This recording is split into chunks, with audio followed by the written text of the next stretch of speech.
Hello crazy humans, welcome back to my another new me blog. আবারও চলে ১৫০ কোটি বছর পর তোমাদের মাথা খেতে।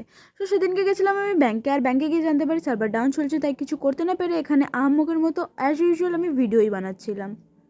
अच्छा। দেন বিকেলবেলা আমার কম্পিউটার ক্লাস থাকা সত্ত্বেও আমি কম্পিউটার ক্লাস না গিয়ে চলে গেছিলাম ঘুরতে, কারণ আমার ইচ্ছা না করলে আমি ঘুরতে চলে যাই।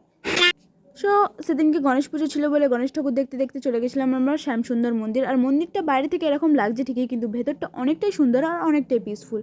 সো ঢুকতে ঢুকতে আমি ভাবছিলাম আদৌ ভিডিও করতে দেবে কিনা, কারণ এখানে ছবি আর ভিডিও করা নিষিদ্ধ ছিল। বাট আমরা বলার পর আমাদেরকে ভিডিও করতে দেয় আর ছবিও তুলতে দেয়, আর আমরা সেটাই করেছিলাম আর ঘুরছিলামও। দেন এখানে ঘোরাটোরা হয়ে যাওয়ার পর আমরা বাইরে বেরিয়ে একটা বাচ্চা সিঙ্গারা খাওয়ার জন্য বায়না ধরেছিল বলে তাকে সিঙ্গারা খাইয়ে চলে যাই রাসকোলা ঘাটে। আর রাসকোলা ঘাটে সুন্দর একটা সানসেট দেখার পর আমরা চলে আসি বাড়ি। আর এখানে চেঞ্জ করে আমি চলে গেছিলাম বাজার কলকাতা, কারণ আমার কিছু কেনার ছিল। বাট টু বি অনেস্ট আমার কিছু ভালো লাগেনি। So that's it for today. ভালো লেগে থাকলে লাইক, কমেন্ট অ্যান্ড সাবস্ক্রাইব করতে ভুলো না গাইজ। Bye bye.